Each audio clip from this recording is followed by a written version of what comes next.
Hello everyone, welcome to my YouTube channel English literature zone. आज के video में हम लोग सरोजिनी नायडू की काफ़ी famous poem the bangle sellers को डिस्कस करेंगे। काफ़ी टाइम से रिक्वेस्ट आ रहा था इस वाले पोएम के लिए और बहुत सारी यूनिवर्सिटीज़ के सिलेबस में है ये वाली कविता। इससे पहले हम सरोजिनी नायडू की poem the village song, if you call me, the soul's prayer, इन सब पे ऑलरेडी वीडियो अपलोड कर रखे हैं और एक वीडियो में Sarojini Naidu as a poet भी डिस्कस कर रखे हैं। ये 5th वीडियो है जो सरोजिनी नायडू से रिलेटेड है। ये जो नोट्स हम रेडी किए हुए हैं 20 मार्क्स के लिए रेडी किए हुए हैं, तो आप अपनी मार्क्स के अकॉर्डिंग नोट्स को छोटा बड़ा कर लेना, कुछ स्टैंजा रिमूव कर देना, कुछ अपनी तरफ से ऐड कर देना, तो ये सब थोड़ा बहुत चेंजेस अपने अकॉर्डिंग कर सकते हो। और इस नोट्स को हम पॉइंट वाइज डिस्कस किए हुए हैं। पहले इंट्रोडक्शन, फिर ऑथर के बारे में, फिर पोएम का फॉर्म और स्ट्रक्चर डिस्कस किए हुए हैं, फिर टाइटल के बारे में थोड़ा सा डिस्कस किए हुए हैं, फिर थीम्स को डिस्कस किए हुए हैं, थीम्स के बाद समरी और फिर एंड में कंक्लूजन। ये 6-7 पॉइंट जो है इस पोएम से रिलेटेड हम इस वाले वीडियो में डिस्कस कर रखे हैं। और नोट्स जो है काफ़ी इजी लैंग्वेज में है, तो अगर ये वाली कविता आपके सिलेबस में है और ये वीडियो आप लोग के लिए हेल्पफुल होती है तो आप लोग वीडियो को लाइक करना, चैनल को सब्सक्राइब करना, कमेंट करके बताना वीडियो आपको कैसा लगा। ये जो नोट्स है हम 1-2 दिन में टेलीग्राम पे अपलोड कर देंगे और इस नोट्स से रिलेटेड कोई डाउट है, कुछ समझ नहीं आ रहा है ना, तो आप इंस्टाग्राम पे मैसेज कर सकते हो। टेलीग्राम का लिंक और इंस्टाग्राम का लिंक दोनों आपको इस वीडियो को डिस्क्रिप्शन बॉक्स में मिल जाएगा या फिर चैनल के अबाउट वाले सेक्शन में।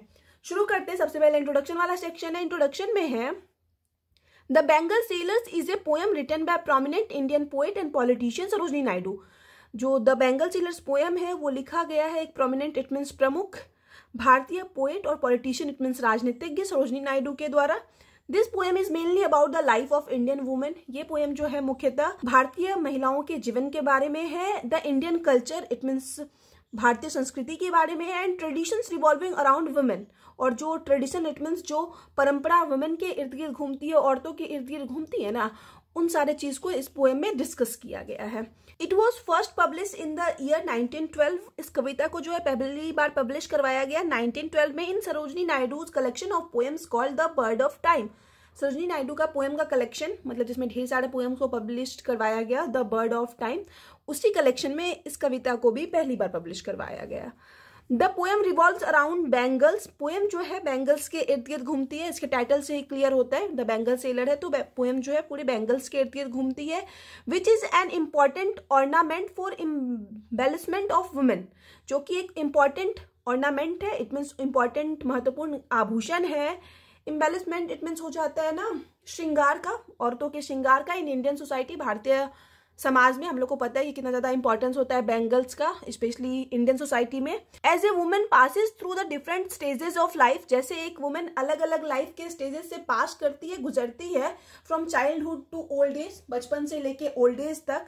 The colours and design of her bangles change accordingly, तो उसी अनुसार जो है ना उस औरत के बेंगल्स का कलर जो है उसके लाइफ के स्टेज के अकॉर्डिंग ना चेंज होते रहता है। मतलब जब युवा रहती है तो अलग कलर का बेंगल पहनती है, फिर ओल्ड एज, मतलब मिडिल एज में आती है अलग कलर का बेंगल पहनती है, और फिर जब ओल्ड एज में आती है तो अलग कलर का बेंगल पहनती है। तो मतलब एक लाइफ के स्टेज को भी रिप्रेजेंट करने की कोशिश की गई है बेंगल्स के थ्रू, चूड़ियों के through.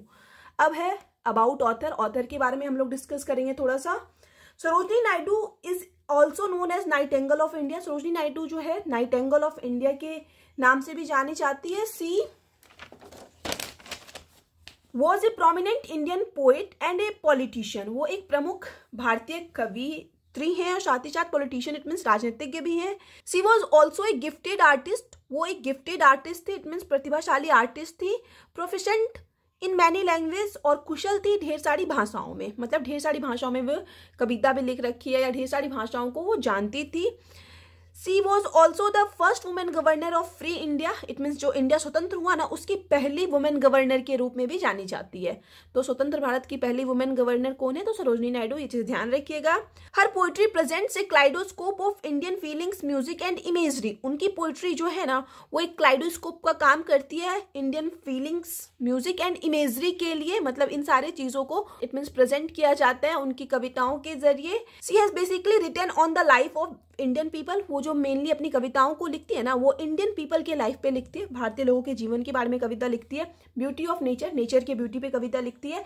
Women empowerment it means महिला सशक्तिकरण के बारे में लिखती है। एंड पेट्रोटिज्म इट मीन्स देशभक्ति पे आधारित भी वो कविता लिखती है। Sarojini Naidu's famous works are. Sarojini Naidu का जो फेमस वर्क्स है वो है द गोल्डन थ्रेशोल्ड, तो यहाँ पे जो हम जितना भी उनका वर्क्स मेंशन कर रखे हैं ना, वो सारा उनका पोएम्स का कलेक्शन है, स्पेसिफिक किसी पोएम को मेंशन नहीं कर रखे हैं। तो सबसे पहले जो उनका फेमस कलेक्शन है पोएम का, द गोल्डन थ्रेशोल्ड है। द बर्ड ऑफ टाइम, जिसमें कि हम लोग का present poem the bangle seller को पब्लिश करवाया गया था। The broken wing, the sceptred flute songs of India, ये सारा उनका फेमस कलेक्शन है पोएम का। The feather of the dawn was publish posthumously, और एक और जो पोएम का कलेक्शन है the feather of the down, इसको उनके मरने के बाद पोस्टुमसली मतलब होता है मरणोपरांत पब्लिश करवाया गया था। अब आगे है फॉर्म एंड स्ट्रक्चर, कविता का फॉर्म देख लेते हैं कि किस तरीके से कविता लिखी गई है। It is a lyrical poem of 24 lines, ये जो कविता है द बेंगल सेलर वो 24 लाइन्स की एक लिरिकल कविता है, डिवाइडेड इनटू 4 स्टांजा, जो कि 4 स्टांजा में डिवाइडेड है। इट मीन्स 4 स्टांजा की ये कविता है, ऑफ 6 लाइन्स, और हर स्टांजा में ना 6-6 लाइन है, मतलब 6 4 24 लाइन की ये टोटल कविता है, जो कि हम पहले ही बताए। Etch stanza consist of 3 rhyming couplet, her stanza में ना 3 राइमिंग कपलेट है। कपलेट जो होता है ना 2 लाइन का, मतलब 2 लाइन जब एक साथ होता है तो उसको कपलेट कहा जाता है। तो हर स्टांजा में 2-2 लाइन का 3 कपलेट यूज किया गया, इट मीन्स टोटल 6 लाइन हो गया। Following a simple rhyme scheme, जो कि एक सिंपल राइम स्कीम को फॉलो करता है, जो कि AA, BB, ठीक है। ये हर स्टांजा में यही राइम स्कीम को फॉलो किया गया है। ये फॉर्म एंड स्ट्रक्चर हो गया। अब अबाउट द टाइटल, टाइटल के बारे में पढ़ लेते हैं। Sarojini Naidu's poem the bangle seller is about bangles, Sarojini Naidu का पोएम जो द बेंगल सेलर है ना, वो बेंगल्स के बारे में। फिर से आपको हम बता रहे हैं कि अगर आपको 10 to 12 मार्क्स का पूछ रहा है ना एग्जाम में इस पोएम से रिलेटेड कुछ भी, तो आप इंट्रोडक्शन वाले सेक्शन को भी 2-4 लाइन कम कर लेना, फिर ऑथर के बारे में भी 2-4 लाइन कम करना, फॉर्म एंड स्ट्रक्चर को इतना लिखोगे ही। अबाउट टाइटल को भी 4 से 5 लाइन में डिस्कस करना, इसमें हम थोड़ा बड़ा डिस्कस कर रखे हैं। उसके बाद जो थीम्स आएगा, तो थीम्स जो हम आगे डिस्कस किए, थीम्स को भी 1 से 2 स्टांजा में डिस्कस करना काफी होगा, और फिर समरी को मतलब डिटेल में डिस्कस करना, समरी इंपॉर्टेंट पार्ट हो जाता है। फिर भी उसमें से 1-2 लाइन कुछ हटा सकते हो, और एंड में कंक्लूजन तो सेम टू सेम आपको मेंशन करना ही है, ठीक है। तो नोट्स को आप छोटा कर लेना, ये वाला नोट्स जो है बड़ा है, ताकि आपको अच्छे से समझ में आए कविता। The poet has depicted a picture of typical rural Indian society, poet जो है ना एक टिपिकल रूरल इंडियन सोसाइटी, एक मतलब जो ठेठ रूरल मीन्स हो जाता है ग्रामीण भारतीय समाज है, उसका पिक्चर प्रेजेंट करती है। In the first half of the 20th century, मतलब 20th सेंचुरी के स्टार्टिंग में जो ग्रामीण भारत के गांव की स्थिति है ना, उसको दिखाती है। Where bangle sellers go to temple fair, जिसमें क्या होता था कि बेंगल सेलर जो होते थे, जो चूड़ी बेचने वाले होते थे, वो टेम्पल फेयर जाते थे। इट मीन्स टेम्पल के आसपास कोई मेला लगे या टेम्पल में मेला लगे तो उसमें जाते थे। टू सेल देयर बेंगल्स, अपने बेंगल्स को बेचने के लिए, अपने चूड़ियों को बेचने के लिए। The poet has given A picture of the stages of women life, women के लाइफ का स्टेजेस, इट मीन्स अवस्था को भी इस पोएम के थ्रू दिखाने की कोशिश की गई है। The feelings and emotion attached with those stages through this bangles, जैसे वुमेन जो है मतलब अलग अलग स्टेजेस से गुजरती है पूरे लाइफ टाइम में, तो उन सारे स्टेजेस से जुड़ा जो इमोशंस होता है ना, वो भी दिखाया गया है, और उन इमोशंस को ना बेंगल्स के थ्रू व्यक्त करने की कोशिश की गई है, चूड़ियों के थ्रू व्यक्त करने की कोशिश की गई है। The poem also glorifies the rich cultural tradition of India, poem जो है साथ ही साथ ग्लोरीफाई करता है, इट मीन्स प्रकाशित करता है भारत की समृद्ध संस्कृति को, परंपरा को, by depicting the role of bangles and bangle sellers, bangles के रोल को दिखाते हुए कि कितना महत्वपूर्ण भारतीय समाज में जो चूड़ियों का है कितना महत्व होता है, और साथ ही साथ जो बेंगल सेलर्स होते हैं जो चूड़ियों को बेचते हैं उनका कितना महत्व होता है in bringing happiness and vibrancy to the society, happiness लाने में और भारतीय समाज में एनर्जी लाने में, वाइब्रेंसी इट मीन्स हम लोग बोल सकते हैं एक जीवित वाला टच देने में बेंगल सेलर्स का और बेंगल्स का कितना महत्वपूर्ण भूमिका होता है ना, वो भी दिखाया गया है इस पोएम के थ्रू। सो बेंगल्स इसलिए जो चूड़ियां हैं, the lustrous tokens of radiant life, lustrous token it means हो जाता है चमकदार प्रतीक है रेडियंट लाइफ का, इट मीन्स उज्जवल जीवन का, and it seller take the central stage in the poem, और जो इसका सेलर है जो चूड़ी को बेचता है वो ना सेंट्रल स्टेज में है इस कविता में, इट मीन्स जो मेन है कविता वो बेंगल्स के इर्द गिर्द है और जो बेंगल सेलर है उसके इर्द गिर्द घूमती है, तो उन्हीं दोनों को सेंट्रल स्टेज दिया गया इस कविता में, केंद्र बिंदु के रूप में प्रेजेंट किया गया है। दैट इज वाई, और यही कारण है कि the title of the poem, कि पोएम का जो शीर्षक है the bangle seller is justified, वो बिल्कुल जस्टिफाइड है, इट मीन्स बिल्कुल सटीक है, सही है। अब नेक्स्ट है themes of the poem, poem के थीम्स को डिस्कस कर लेते हैं, ये भी लगभग हम 2 पेज में डिस्कस कर रखे हैं। The poem explores the life of Indian women, poem जो है लाइफ की व्याख्या करती है इंडियन वुमेन की, भारतीय औरतों की, द इंडियन कल्चर, साथ ही साथ भारतीय संस्कृति को भी दिखाती है। And traditions revolve around women, और जो ट्रेडिशन इट मीन जो परंपरा महिलाओं के इर्द गिर्द घूमती है ना, उनको भी दिखाने की कोशिश की गई है इस कविता के through. It revolves around the bangles, ये जो कविता है बेंगल्स के इर्द गिर्द घूमती है। Which is an important ornament for embellishment of women in Indian society. चूड़ियां महत्वपूर्ण आभूषण है महिलाओं के श्रृंगार का भारतीय समाज में, उसी के इर्द गिर्द ये पूरी कविता है। It is an expression of stages in a women's life in a traditional Indian society. पारंपरिक भारतीय समाज में वुमेन की लाइफ में जो अलग अलग स्टेज आता है ना, उसको भी प्रेजेंट करने की, उसको भी एक्सप्रेस करने की कोशिश की गई है इस कविता के through.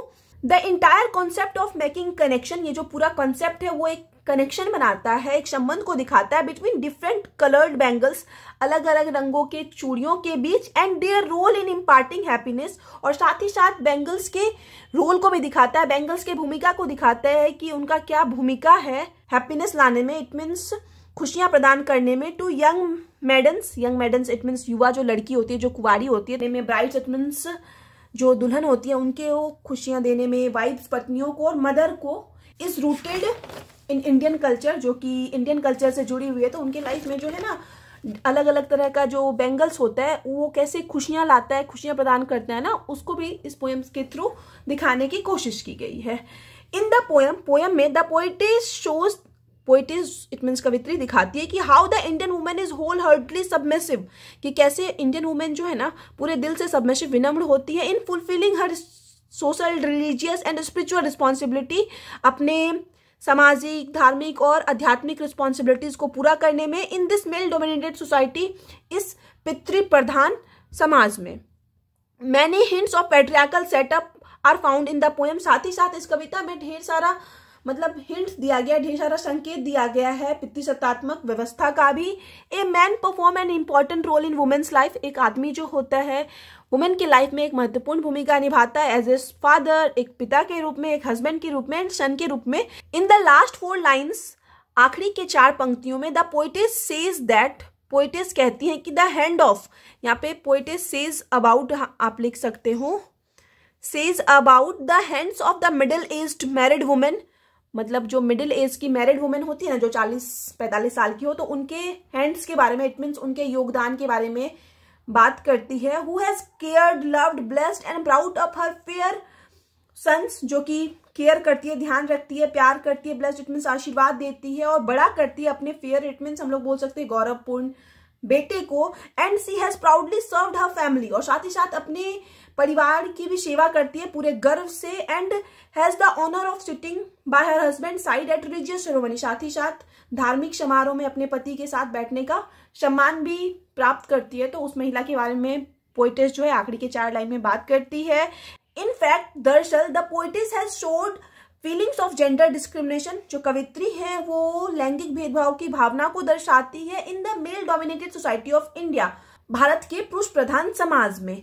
The poet's also describe the pathetic and miserable state of the bangle sellers, poet's जो है इस कविता के थ्रू बेंगल सेलर्स के पैथेटिक इट मीन्स दयनीय, और माइजरेबल इट मीन्स दुखी जीवन के बारे में भी डिस्कस करती है, उसको भी डिस्क्राइब करती है। Who in spite of suffering through many hardship and bearing the loss और प्रॉफिट, जो कि ढेर सारे हार्डशिप इट मीन्स कठिनाइयों से सफर करने के बावजूद, और लॉस और प्रॉफिट दोनों होता है ना किसी भी बिजनेस में, तो उन सबको सहने के बावजूद sell the bangles in joyous voice, कैसे बैंगल्स को बेचता है एक मतलब खुशी वाले आवाज के साथ। And never make any grudge with their profession, और अपने प्रोफेशन से जो है वो कभी ग्रज इट मीन्स शिकायत नहीं करता है, बट लेकिन फील प्राउड, वो गर्व अनुभव करता है। और सेलिंग द बैंगल्स को बेचकर, which are a human product, जो कि एक मानवीय उत्पाद है, of religious importance it means धार्मिक महत्व का, ठीक है, मतलब जो बैंगल्स होता है उसका एक अपना धार्मिक महत्व भी है ना, तो उसको बेच के जो बैंगल सेलर्स है अपने कठिन लाइफ के बावजूद भी प्राउड फील करता है, मतलब वो कोई शिकायत नहीं करता अपनी लाइफ से। तो ये थीम्स वाला सेक्शन हो गया। थीम्स को डिटेल में तभी डिस्कस करना जब स्पेसिफिक थीम्स के बारे में आपसे पूछा जाए, वरना उसको सिर्फ 2 स्टांजा में डिस्कस करना है अगर आप क्रिटिकल एप्रिसिएशन लिख रहे हो तो। अब आगे हम लोग समरी वाले सेक्शन में आ जाते हैं, जो कि नॉर्मली 3-3.5 पेज का होगा। उसके बाद कंक्लूजन वाला सेक्शन आएगा, फिर नोट्स खत्म हो जाएगा। तो शुरू करते हैं। In the first stanza of the poem, कविता के पहले स्टांजा में the bangle sellers are introduced, bangle sellers को इंट्रोड्यूस करवाया जाता है। And the poem describe their everyday life as well, साथ ही साथ ना बेंगल सेलर्स का एवरीडे लाइफ यानी कैसा उनका प्रतिदिन का जीवन होता है वो भी दिखाया गया है।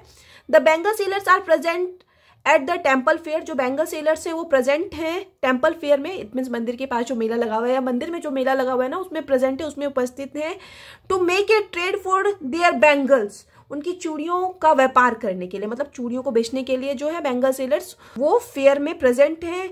And are calling out of people to buy them, और लोगों को आवाज दे के बुला रहे हैं ताकि लोग उसके पास आके उन चूड़ियों को खरीदें। They are praising the qualities of bangle, साथ ही साथ वे मतलब चूड़ियों की क्वालिटी की भी तारीफ कर रहे हैं। कोई भी सामान बेचने वाला जो भी कोई भी सामान बेचता है तो वो कैसे अपने सामान की तारीफ कर करके सामान को बेचता है, इसी तरह जो बेंगल सेलर्स है वो अपने चूड़ियों को खरीदने के लिए लोगों को बुलाते हैं और साथ ही साथ अपने चूड़ियों की तारीफ भी करते हैं। किस तरीके से तारीफ करते हैं वो हम लिख रखे हैं।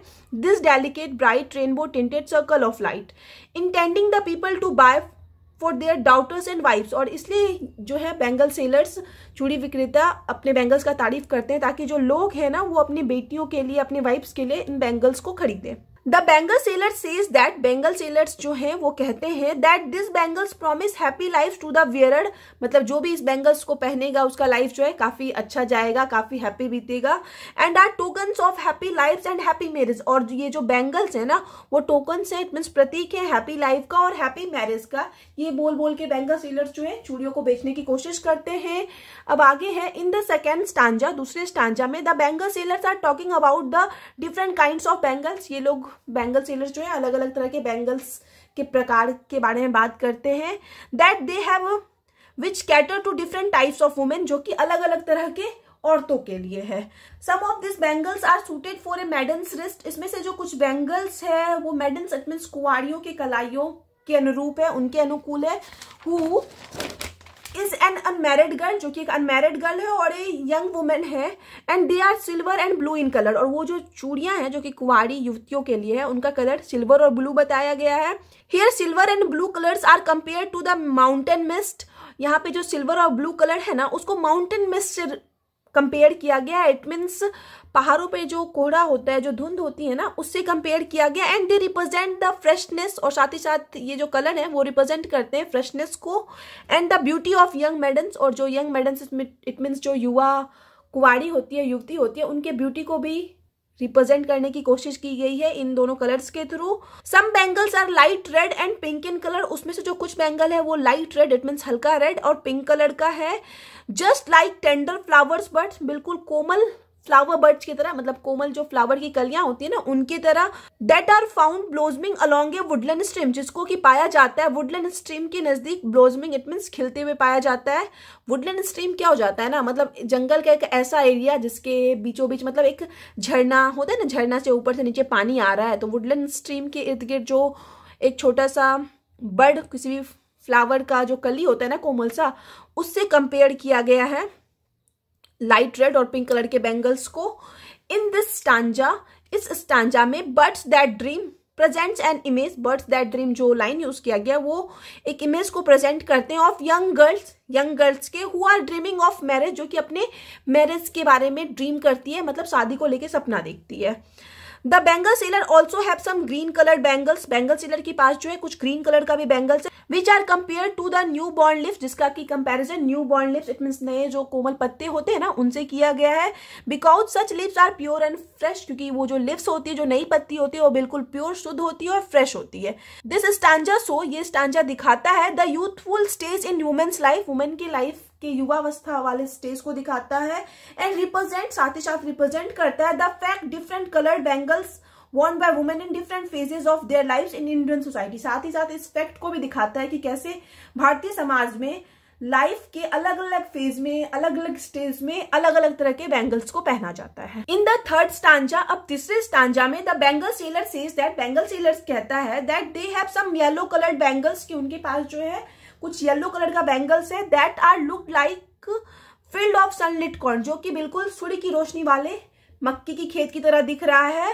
Here bangles are compare to fields of sunlit corn, यहाँ पे जो है बेंगल्स को कंपेयर किया गया है सूर्य की रोशनी वाले मक्के की खेत से, मतलब मक्के की खेत पे जब सूर्य की रोशनी पड़ती है तो कैसा दिखाई देता है येलो कलर का मक्का, तो उससे कंपैरिजन किया गया है। बिकॉज दोज बैंगल्स, क्योंकि जो वो बैंगल्स हैं, are suitable for a bride, वो बैंगल्स ना ब्राइड के लिए सुटेबल है, जो येलो कलर के बैंगल्स हैं। On the day of her wedding, उसके वेडिंग वाले दिन के लिए। When she needs to look the prettiest and the brightest of all, जब उसको जरूरत होती है कि वो सबसे ज्यादा प्रिटीएस्ट दिखे और सबसे ज्यादा ब्राइटेस्ट दिखे, तो उस दिन के लिए ना येलो कलर वाले बैंगल्स को बताया गया है। The bangle sellers also have some flame coloured bangles, bangle seller के पास ना कुछ फ्लेम कलर का भी बैंगल्स है। फ्लेम कलर इट मीन्स जो आग का कलर होता है ना, उस कलर का भी बैंगल्स है, सच है जैसे कि red and orange colour, that represent the passion, desire and wishes of the bride, जो कि एक दुल्हन के पैशन, डिजायर और विशेस को रिप्रेजेंट करता है। नेक्स्ट हम पोएम का लाइन मेंशन कर रखे हैं, tinkling luminous tender and clear like her bridal laughter and bridal tear. Here bridal laughter means, यहाँ पे जो यूज किया गया ब्राइडल लाफ्टर, उसका अर्थ होता है the Joy of starting a new life with her husband, कि कोई जो ब्राइड होती है तो वो कितना खुश होती है कि उसका नया लाइफ शुरू होने वाला है उसके हस्बैंड का, तो उस खुशी को रिप्रेजेंट किया गया है ब्राइडल लाफ्टर के थ्रू। वाइल ब्राइडल टीयर्स, और जो यहाँ पे ब्राइडल टीयर्स यूज किया गया है मीन्स उसका अर्थ है sorrow of separation from her parents, की ब्राइड जो कि अब अपने माँ बाप से अलग हो रही है, अपने माँ बाप को छोड़ के चली जाएगी, तो उस सेपरेशन को दिखाने की कोशिश की गई है ब्राइडल टीयर्स के थ्रू।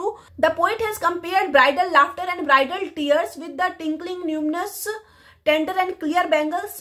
पोएट है, इट मीन जो कवित्री है, वो कंपेयर करती है ब्राइड, दुल्हन के खुशी को और दुल्हन के टीयर्स को ट्विंकलिंग ल्यूमिनस टेंडर और क्लियर बैंगल्स के साथ, which seems to express her joy and sorrow, जो कि प्रतीत होते हैं उसके जॉय इट मीन्स उसके खुशी को भी एक्सप्रेस करते हुए, उसको सोरो इट मीन्स उसके दुख को भी एक्सप्रेस करते हुए।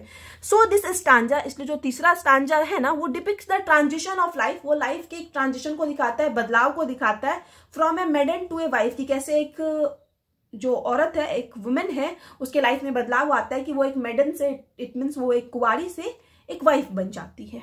इन द लास्ट स्टांजा, अब आखिरी स्टांजा में, the bangle sellers continue to advertise their bangles, मतलब दिखाया गया है बैंगल सेलर्स को कि वो अभी भी अपने बैंगल्स का प्रचार कर रहा है, विज्ञापन कर रहा है, एडवर्टाइज कर रहा है, मतलब तारीफ कर करके बेच रहा है। एंड से दैट, और वो कहता है कि they have some purple and gold flagged grey bangles, कि उनके पास ना कुछ पर्पल कलर का और गोल्ड फ्लैग्ड इट मीन सोने का परत चढ़ा हुआ ग्रे बैंगल्स भी है। This bangles are suitable for a women, ये जो बैंगल्स है पर्पल कलर का और मतलब सोने के परत चढ़ा हुआ ग्रे कलर का बैंगल्स, वो उन वुमेन के लिए सुटेबल है who has journeyed through life, जो कि लाइफ का जर्नी तय कर चुकी है, and has reached the mid point of her life, और अपनी लाइफ के मिड पॉइंट पे पहुंच चुकी है, मतलब 40 प्लस वुमेन जो 40 से 45 के बीच में हो, तो वैसी औरतों के लिए बताया गया है कि उनके पास पर्पल और गोल्ड फ्लैग्ड ग्रे कलर का बैंगल्स है। This are for a women who remain faithful to her husband, ये जो है उन औरतों के लिए है जो कि अपने हस्बैंड के लिए वफादार रही है, सपोर्टेड हिम, और साथ ही साथ उसको सपोर्ट करती रही है, and has raised her children well, साथ ही साथ अपने बच्चों का अच्छे से परवरिश की है। The purple colour symbolizes pride, यहाँ पे जो पर्पल कलर है वो प्राइड इट मीन्स गर्व का प्रतीक है। Gold flag represent honour and authority, जो गोल्ड फ्लैग है इट मीन्स सोने का जो परत है वो सम्मान और अथॉरिटी इट मीन्स अधिकार को दिखाता है। वियर एज, जबकि grey symbolizes wisdom and maturity, और जो ग्रे कलर है वो विजडम इट मीन्स बुद्धिमत्ता और मैच्योरिटी इट मीन्स परिपक्वता का प्रतीक है। तो यहाँ पे जो है पोएम का समरी खत्म हो गया। अब हम लोग कंक्लूजन वाला सेक्शन देख लेते हैं, उसके बाद नोट्स खत्म हो जाएगा। So the poem bangle seller, इसलिए जो कविता बैंगल सेलर है, is a tribute to Indian women, ये एक ट्रिब्यूट है, एक श्रद्धांजलि है भारतीय महिलाओं के लिए, and there beauty and grace, और साथ ही साथ उनकी ब्यूटी इट मीन्स उनकी सुंदरता और ग्रेस के लिए। It is a celebration of their femininity और फीमेल फॉर्म, साथ ही साथ ये कविता जो है एक सेलिब्रेशन है, एक उत्सव है उनकी फेमिनिटी का, इट मीन्स उनके अस्तित्व, और फीमेल फॉर्म इट मीन्स स्त्री रूप का। It threads various stages of a woman's life and into the cultural wealth of India, मतलब भारतीय संस्कृति के संपदा में या महिलाओं के जीवन के विभिन्न अवस्थाओं को पिरोने का काम करता है। It also acknowledges the part of bangle sellers in the customs and tradition of India, Bharat के रीति रिवाज और परंपरा में जो बैंगल सेलर्स हैं, जो चूड़ी विक्रेता हैं, उनकी भी भूमिकाओं को जो ये कविता है वो स्वीकार करता है। मतलब इस कविता के थ्रू उनको भी श्रद्धांजलि ट्रिब्यूट देने की कोशिश की गई है, उनको भी थैंक करने की कोशिश की गई है। ठीक है, तो यहाँ पे जो है ये नोट्स खत्म होता है। वीडियो अगर आप लोग को अच्छा लगा, आपके लिए हेल्पफुल रहा, तो आप लोग वीडियो को लाइक करना, चैनल को सब्सक्राइब करना, कमेंट करके बताना वीडियो को कैसा लगा। मिलते हैं नेक्स्ट वीडियो में नेक्स्ट टॉपिक के साथ।